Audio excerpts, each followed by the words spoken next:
కేంద్రంలో పాతుకుపోయిన అధికార పక్షం ఒకవైపు, దాన్ని గద్దె దింపాలన్న ఏకైక లక్ష్యంతో మహాకూటమిగా సంఘటితమైన విపక్షం మరోవైపు. భారతీయ రాజకీయాల్లో ఇలాంటి పరిస్థితి వచ్చినప్పుడల్లా హోరాహోరీ పోరు జరుగుతోంది.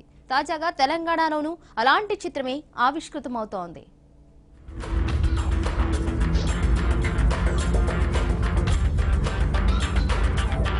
దశాబ్ద కాలం తర్వాత తెలంగాణ రాజకీయాల్లోకి మహాకూటమి మళ్లీ తెరపైకొచ్చింది.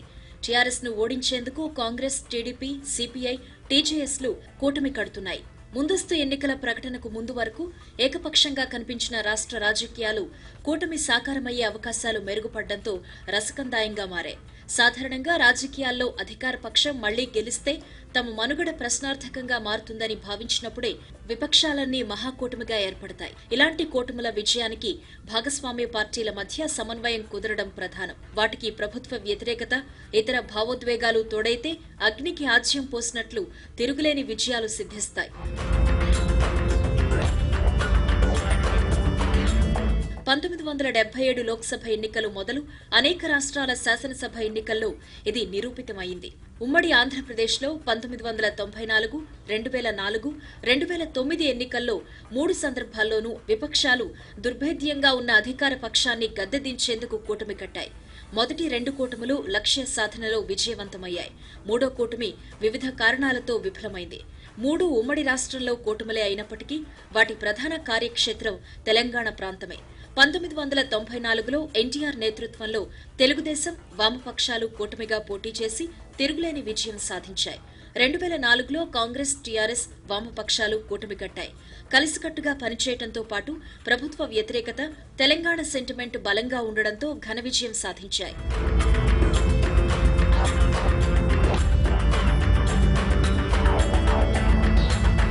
2009లో ఉమ్మడి రాష్ట్రంలో అధికార కాంగ్రెస్ ను ఓడించేందుకు మహాకూటమి ఏర్పడింది. సామాజిక న్యాయం నినాదంతో బలమైన తృతీయ పక్షంగా ప్రజారాజ్యం దూసుకురావడంతో ఆంధ్రాలో త్రిముఖ పోర్లో కాంగ్రెస్ విజయం ఖాయమనే వాతావరణం ఏర్పడింది.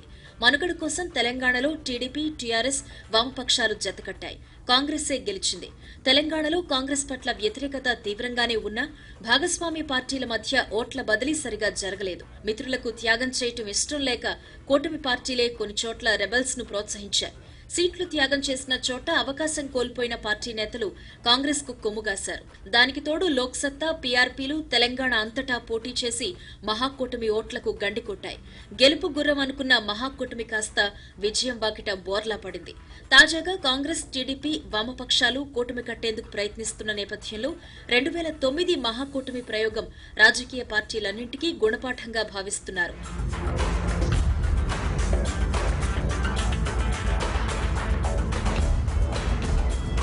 9 ఏళ్ల తరువాత తెలంగాణలో అధికార పక్షానికి వ్యతిరేకంగా మరో కూటమి తయారవుతోంది.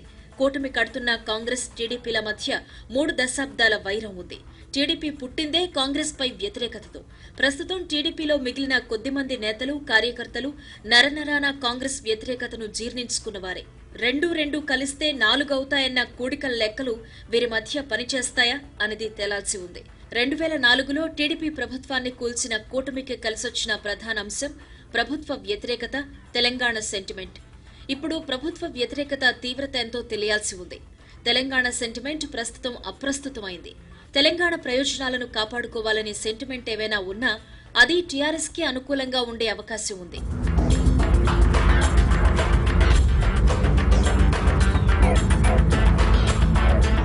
అయితే ప్రస్తుతం కూటమి కట్టడం కాంగ్రెస్ కు తప్పనిసరైంది. గత 35 ఏళ్లుగా ఆ పార్టీ తెలంగాణలో ఏనాడూ 60 స్థానాలు గెలుచుకోలేదు. టీడీపీతో కలిస్తే బీసీలు, తెలంగాణ, ఆంధ్రుల ఓట్లు వస్తాయని కాంగ్రెస్ ఆశిస్తోంది. రాష్ట్రంలో బీసీలు ఆంధ్ర నుంచి వచ్చి స్థిరపడిన వారు ఫలితాలను ప్రభావితం చేయగల స్థాయిలోనే ఉన్నారు.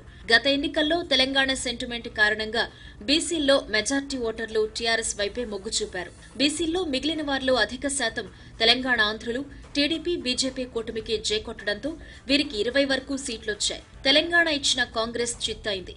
ముస్లింలకు 12% రిజర్వేషన్ హామీతో టీఆర్ఎస్ ఆ వర్గాన్ని ఆకట్టుకుంది.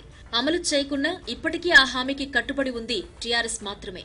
ఈ నేపథ్యంలో బీసీలు, తెలంగాణ ఆంధ్రులను దగ్గర చేసుకోవడం కోసం టీడీపీతో జతకట్టేందుకు కాంగ్రెస్ సిద్దమైంది.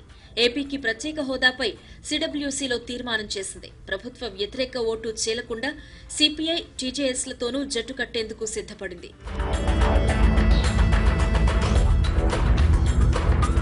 రాష్ట్ర విభజన హామీల్లో ఒకటైన నియోజకవర్గాల పునర్విభజన జరగకపోవడంతో తెలంగాణలో కేవలం 119 అసెంబ్లీ నియోజకవర్గాలు ఉన్నాయి. ఇలా తక్కువ సీట్లున్న అసెంబ్లీలో అస్థిరతకు అవకాశం ఎక్కువ. ప్రభుత్వం ఏర్పాటులో 1-2 సీట్లు కూడా కీలకమే. దాంతో పొత్తులో భాగస్వామి పక్షాలకు కేటాయించిన సీట్లను గెలిపించుకోవాల్సిన పరిస్థితి కాంగ్రెస్కి ఏర్పడింది.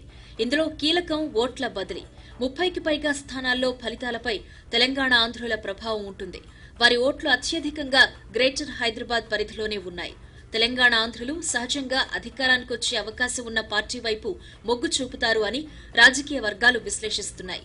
ప్రత్యేక హోదా సెంటిమెంట్, టీడీపీతో పొత్తుతో సానుకూలతలు ఉన్నా అధికారంలోకి రాగలమన్న నమ్మకాన్ని కలిగిస్తేనే సెటిలర్ల ఓట్లు పడతాయని చెబుతున్నారు. సీట్ల పంపకంలో స్థానికంగా ఏర్పడే అసంతృప్తులను సమర్థంగా శాంతింపచేస్తేనే ఆయా నియోజకవర్గాల్లో ఓట్ల బదిలీ సాధ్యమవుతుందని విశ్లేషకులు చెబుతున్నారు. అయితే కూటమికి అంత సమయం ఉందా అన్నదే ప్రశ్న. ప్రస్తుతం కాంగ్రెస్, టీడీపీ మహాకూటమి కసరత్తులో ఉంటే టీఆర్ఎస్ అభ్యర్థులను ప్రకటించి దూసుకుపోతోంది.